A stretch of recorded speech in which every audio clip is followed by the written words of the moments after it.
오늘 본문이 아까 베냐민을 축복하는 말씀인데, 우리 또한 우리 하나님께 말씀을 받고 또 그 말씀을 믿고 우리가 열심히 살아가잖아요. 그럼에도 불구하고 삶이 힘들 때 우리가 언제 그랬냐는 듯이 쓰러지고 맙니다. 그래서 말씀과 다르게 삶의 환경이 우리를 속이는 일이 꽤나 많습니다. 그래서 삶이 우리를 속일지라도 우리가 하나님과 동행하여 절대 속지 말자. 그리고 하나님과 동행하고 나아가자. 그래서 제목을 딱 정해놓고, 이야, 진짜 이 제목이 딱 맞다. 대단한데? 그러고 막 묵상하면서 써내려가는데, 우리 오늘 본문의 말씀을 묵상하면 묵상할수록 여호와의 사랑을 입은 자? 하나님 곁에 안전히 사는구나. 여호와의 사랑을 입은 자? 날이 끝날 때까지 그 자녀를 보호하시는구나. 여호와의 사랑을 입은 자라는 이 말이 상당히 저에게 되게 의미 있고 막 대단한 이 말처럼 느껴졌습니다. 그래서 그가 날이 마치도록, 즉 그가 죽는 마지막 날까지 동행하시는 것을 나타낼 수 있는 표현이 이만한 게 없을 것 같아서 제목을 제가 수정하게 되었습니다.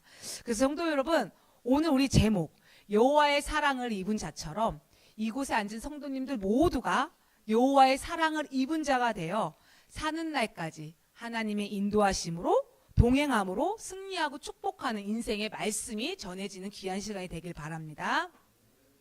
성경 말씀 열왕기사를 보면 엘리야가 나옵니다. 근데 하나님께서는 엘리야에게 많은 일들도 했지만 또 많은 은혜도 받았던 게 엘리야입니다. 그래서 그 중에 오늘 열왕기상 18장을 좀 보면은 엘리야가 갈멜산에서 바알 선지자 450명과 또 아세라 선지자 400명, 도합 850명과 대결을 해요. 이 상황에서 백성들은 이것을 보기 위해서 백성들이 엄청 많이 모입니다.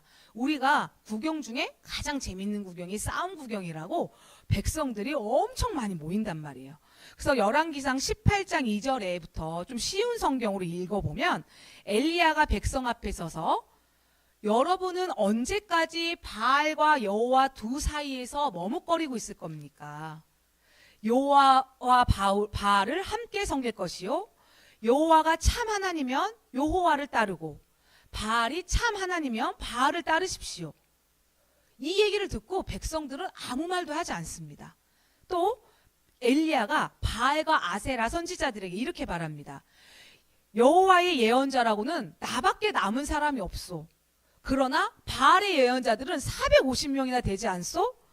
소 2마리를 가져와 바알의 예언자들에게 소 1마리를 고르게 하고 장작 위에 올려놓게 하시오. 그런데 불을 지피지는 마시오. 나도 소 1마리를 잡아서 그렇게 하겠소. 그런데 이때 기도를 들어주셔서 불을 내리는 그 신이 참 하나님 신이시오. 그랬더니 백성들도 좋다, 알겠다, 그렇게 하고 이제 대결을 합니다. 그래서 먼저 바알의 선지자들이 막 기도를 열심히 하고, 근데 안 내려와요, 불이. 그러니까 막 춤도 추고 노래도 하고 막 별걸 다 하다가 안 되니까 나중에는 자기들의 드리는 예배에 맞게 뭐 칼로 몸을 베기도 하고 아주 그런 가학적인 행동들로 기도를 합니다. 그럼에도 불구하고 끝까지 불이 내리지 않아요.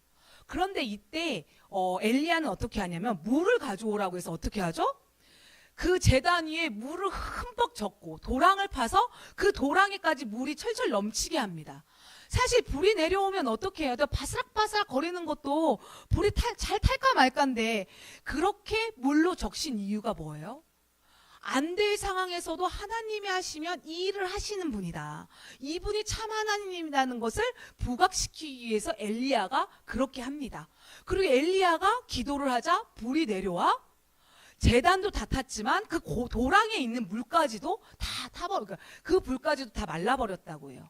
그러고선 백성들이 그 장면을 보고 당신이 말하는 하나님이 참 하나님이고 나의 하나님이라는 고백을 합니다. 그런데 문제는 여기서부터 시작이 돼요. 엘리야가 그러고 나서 선지자 바알 선지자 450명을 죽였는데 아방의 마누라 이세벨이 이스라엘 선지자를 싹 죽였고 누구야? 엘리야만 남았단 말이에요. 근데 이 소식을 들은 이세벨이 안 되겠다. 엘리야를 죽여버리겠다 하고 이제 화가 끝까지 나서 잡겠다니까 갑자기 이 모든 대결을 맛본 엘리야가 어떻게 됩니까? 북쪽의 갈멜산에서 남쪽 거의 끝에 있는 호렙산까지 도망을 갑니다. 금방까지 승리를 했는데 어떻습니까, 여러분? 하나님께서 정말 기적 같은 일을 벌이셨어요. 그리고 중요한 건 엘리야가 그걸 직접 경험을 했어요. 눈으로 보고 승리까지 맛보았는데 엘리야가 꼬꾸라지는 것은 순식간입니다. 정말 이렇게 맛볼 수 없는 대성을 한 엘리야가 쉽게 무너진 이유가 무엇입니까? 우리가 이런 질문 하나만 하면 알 수 있어요. 하나님과 늘 동행했는가? 늘 동행했는가를 물어보면 알 수 있습니다. 하나님과 늘 동행하지 않으면 이렇게 대승을 맛본 엘리야도 무너지게 되어 있습니다.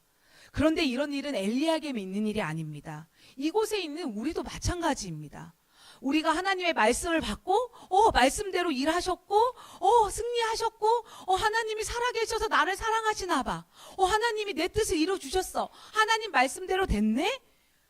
하나님은 내 편이었어라고 고백을 하면서도 힘든 일을 겪으면 엘리야처럼 언제 그랬냐는 듯이 사단의 공격을 받고 슬럼프를 맞이한다는 것입니다. 제가 2달 전에 카페를 오픈했잖아요. 벌써 2달이 되었습니다. 그래서 하나님께서 진짜 이 카페를 오픈하면서 얼마나 놀라운 일을 행하셨는지 진짜 많은 일들을 맛보았습니다. 그래서 저는 남편과 저는 그것을 정말 사방팔방에 하나님 일들을 간증했습니다. 그래서 잠깐 나눠보면 하나님이 저희 부부에게 하나님 나라를 위해서 좀 물질을 쓰였으면 좋겠다라는 걸 한 13년 전 우리 윤지가 한 2살 때쯤에 응답을 받았던 것 같아요. 그래서 13년이란 긴 시간을 훈련받고 어떤 작지만 무인 카페로 사업이라는 걸 시작해서 하나님의 물꼬를 튀어보자 그러고 시작했습니다. 그래서 그동안 제가 이제 봐놨던 카페가 있었는데 올해 1월부터 기도를 했어요. 근데 하나님, 근데 5월 말까지는 이 가게가 나가고 응답을 줘야 됩니다. 저는 아프리카 사람처럼 비가 올 때까지 기도를 하지 않고 딱 5월 말까지만, 아니면 응답이 아닌 줄 알고 제가 안 하겠습니다 하고 이제 기다렸는데 아무 소식이 없는 거예요. 아닌가, 아니었나 보다. 분명히 말씀으로 응답을 받았는데 아니었나 보다 했는데 5월 21일 날 딱 부동산에서 연락을 온 거예요. 그래서 그래요? 근데 그분이 말씀하시기를 원래 우리 앞전에는 권리금도 많았고 한데 이분이 권리금도 한 푼도 안 받고 또 뭐 우리가 나가는 뭐 들어가는 날짜도 맞춰주시고 뭐 또 월 임대료도 뭐 깎아주시고 뭐 한 달은 뭐 풀이 해주고 막 진짜 많은 사람들이 승승장구하듯이 막 도와주는 거예요. 그래서 제가 그때 뭘 느꼈냐면 사람이 이게 물밀듯이 이게 밀려나가는구나. 가만히 있는데 내가 어느 순간 결승 지점까지 와 있는 거예요. 난 아무것도 한 게 없는 것 같은데. 그래서 너무나 많은 사람들의 도움의 손길로 그것을 맛본 저희는 정말 그때 하나님의 간증을 너무 많이 한 것 같아요. 그런데 문제는 이제 가게가 오픈한 지 6시간이 지났는데 하루도 아니에요. 6시간이 지나니까 얼음 기계가 고장이 났어요. 그래서 막 얼음이 나왔다 안 나왔다 그걸 며칠 동안 고생하면서 손님들이 많이 나갔어요. 왜냐면 얼음이 안 나올 때 못 뽑으니까. 그걸로 끝난 줄 알았는데 뽑고 있다 보니까 기계가 꺼져갖고 다시 주문해야 되고 뭐 뜨거운 물이 사방팔방 하여튼간 이렇게 문제가 많이 생길 수 있을까랄 정도로 다 해서 그분이 이제 기사님이 이제 더 이상 없을 거라 했는데 마지막에는 카드 리더기가 이제 나가가지고 카드가 안 읽히는 거예요, 손님이. 그랬더니 이제 진짜 마지막에 이렇게 말씀하시더라고요. 이 가게의 기계는 당분간 진짜 고장이 안 날 거래요.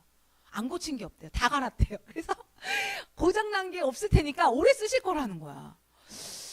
그렇게 해서 우리도 알겠다고 한 달을 정말 힘들게 보냈는데 중요한 건 뭐였냐면 저희 부부 마음속에 하나님을 위한 사업이잖아요. 나를 위한 사업이 또 아니었어요. 나는 이만큼이고 다 하나님을 위한 거라 해서 그럼 잘 되겠지. 하나님이 일하실 거야.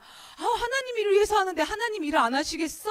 하고 2달쯤 지났는데 비가 안 와요. 원래 비 오면 장사가 다 안 되거든요. 비가 안 오는데 매출이 반으로 줄었어.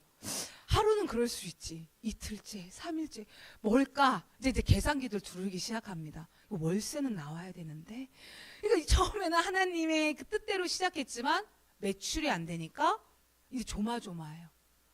계속 기도를 합니다. 막 마음이 가슴이 졸이는 거예요. 제가 그때 느낀 게 하나님이 이 자영업자의 이 힘든 마음을 알으라고 나를 이걸 시키신 거야. 그러니까 처음에 하나님의 이 나라를 위해서 세우는 게 아니라 이 자영업자의 마음을 내가 이해해야 되는 건가 할 정도로 너무 힘이 든 거예요, 진짜. 그래서 계속해서 기도하고 절망했다가 다시 웃었다가 막 이런 것들을 수도 없이 이제 겪었습니다. 그래서 제가 준비하면서 이 하나님의 은혜를 한 번만 맛본 것도 아니고 거의 한 2달 이상 준비하면서 2달 이상을 맛보았음에도 불구하고 다시 무너지는 저를 발견했습니다. 성도 여러분, 한 번의 큰 은혜가 우리의 삶을 다 바꿔놓을 것 같아요. 한 번의 큰 센세이션이 우리의 믿음이 그 끝까지 갈 거라고 생각하는데 절대 그렇지 않다라는 것입니다. 그렇다면 하나님께서는 왜 말씀으로 약속하시고 이렇게 우리에게 시련을 주시는 건가요? 그 이유는 하나님께서 이렇게 말씀하십니다. 신명기 8장 3절을 보면 너를 낮추시며 너를 줄이게 하시며 또 너를 알지 못하던 내 조상들도 만나를 먹이신 것은 사람이 떡으로만 사는 것이 아니요 여호와의 입에서 나오는 모든 말씀으로 사는 줄을 너에게 알게 하려 함이라 해서 시련을 주신다는 거예요. 아니, 이스라엘 사람들이 애굽을 나올 때 노예에서 해방되고 홍해의 기적도 맛보고 뭔가 우와 드라마틱한 삶을 예상하고 애굽에서 나왔겠지. 광야에서 먹을 물이 없고 쓴물을 먹고 배가 고프고 추운 곳에서 지내려고 나온 건 아니잖아요. 분명히 모세를 통해 말씀을 잡고 나왔는데 그러면 하나님께서 우리에게 그런 불평할 일을 안 주시면 되는 거 아닌가요? 그냥 뚝딱 이 가나안으로 편하게 이끌어 놓으면 아니 불평도 안 할 거야, 불만도 안 할 거야, 죄도 안 지을 거야. 아니 그렇게 만드시면 되는데 왜 꼭 우리를 힘들게 해서 죄 짓고 불평하게 하시냐는 거예요. 하나님은 우리의 이런 마음과 다르게 결코 사람의 마음대로 움직이지 않는다라는 거예요. 그저 우리의 길이 순적하게만 가게 놔두지 않습니다. 왜라고요? 너를 낮추고 줄이게 할 때 사람이 떡으로만 사는 게 아니라 나 여호와 너를 만든 자가 나라는 것을 알리고 그래야 나와 함께 항상 동행함을 우리 성도님들이 찾기 때문이라는 것입니다. 제가 만약에 지금 2달이 넘어서도 승승장구 카페가 잘 됐다면 제가 어떤 사람이냐면 어떻게 얘기했을 것 같냐면 제가 그 카페의 자리를 7년 전에 봤거든요. 제 아파트 앞인데 공사를 할 때 제일 상가를 먼저 지어서 상가가 짓자마자 왔다 갔다 하면서 저기 카페 자리네? 저기 카페 대박 나겠는데? 했던 자리에 제가 들어갔거든요.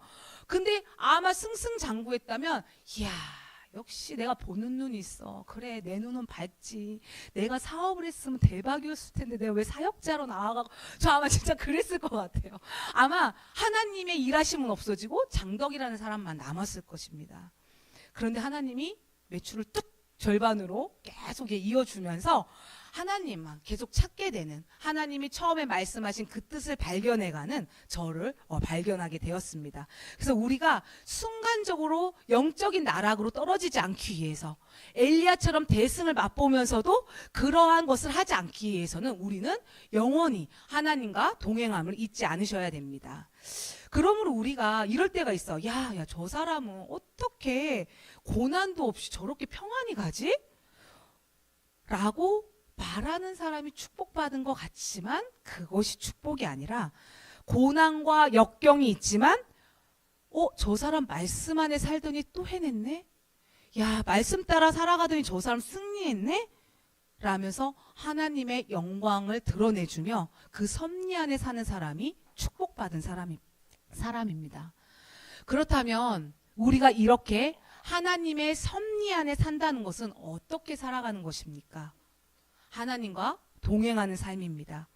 그래야 삶이 우리를 속일지라도 우리가 흔들리지 않고 갈 수 있는 것입니다. 그렇다면 어떻게 해야 하나님과 동행하면서 살 수 있습니까?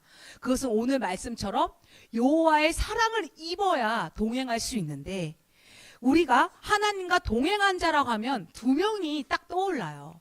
첫 번째는 우리가 흔히 아는 하나님과 함께 들려 올라간 에녹. 그러니까 죽음을 맛보지 않은 에녹과 엘리야가 있습니다. 그 중에 엘리야는 하나님께서 히브리서 11장 5절에 믿음으로 에녹은 죽음을 보지 않고 옮겨졌으니 하나님이 그를 옮기심으로 다시 보이지 아니하였느니라. 그는 옮겨지기 전에 하나님을 기쁘시게 하는 자라는 증거를 받았느니라. 에녹은 하나님을 기쁘시게 하는 삶을 살았다고 말합니다. 그러면 우리도 하나님을 어떻게 해야 기뻐하시는 삶을 살 수 있습니까? 그것은 예수 그리스도를 섬기는 자가 되어야 할 때 우리가 하나님께서 기뻐하시는 삶을 살 수 있습니다. 로마서 14장 18절에 이로써 그리스도를 섬기는 자는 하나님께 기뻐하심을 받은 자이며, 바로 그리스도를 섬기는 자가 하나님을 기쁘시게 하는 겁니다.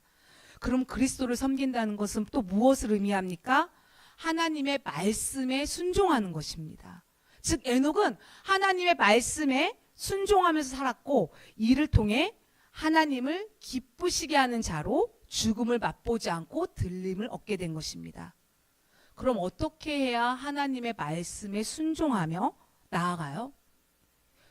첫 번째로 일단 우리가 가장 쉬운 거, 말씀을 기억해야 합니다. 말씀을 기억하지 않고 우리가 순종할 수 없습니다. 말씀을 기억해야 돼요. 상황이 어떠할지라도 말씀을 나에게 주신, 주일에 주신 은혜 받은 말씀을 기억해야 합니다. 그리고 두 번째, 그 받은 말씀을 감정과 분리해야 해요.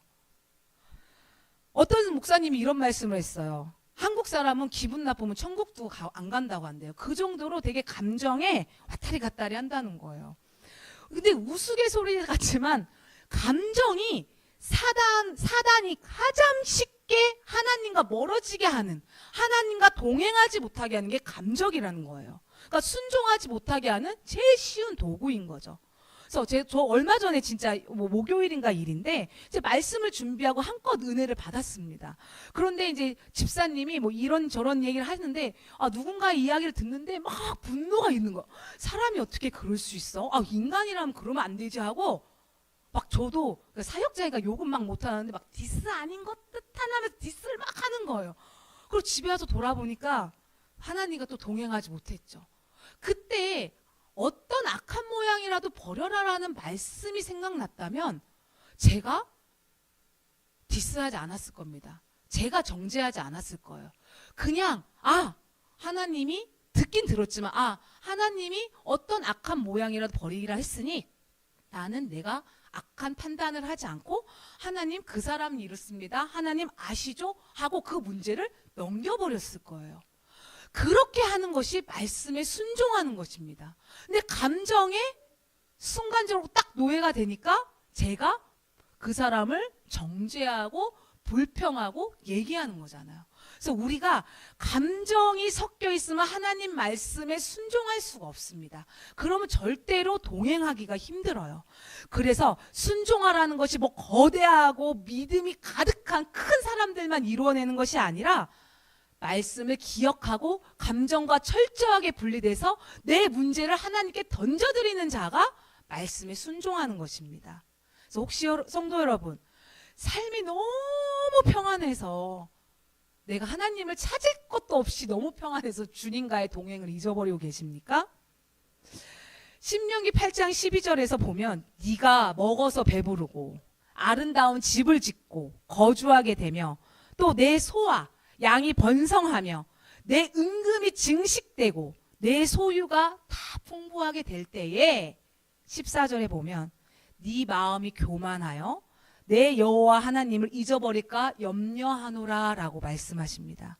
즉 너희들이 평안하니까 나를 잊고 동행하지 않을까 걱정한다라는 얘기입니다.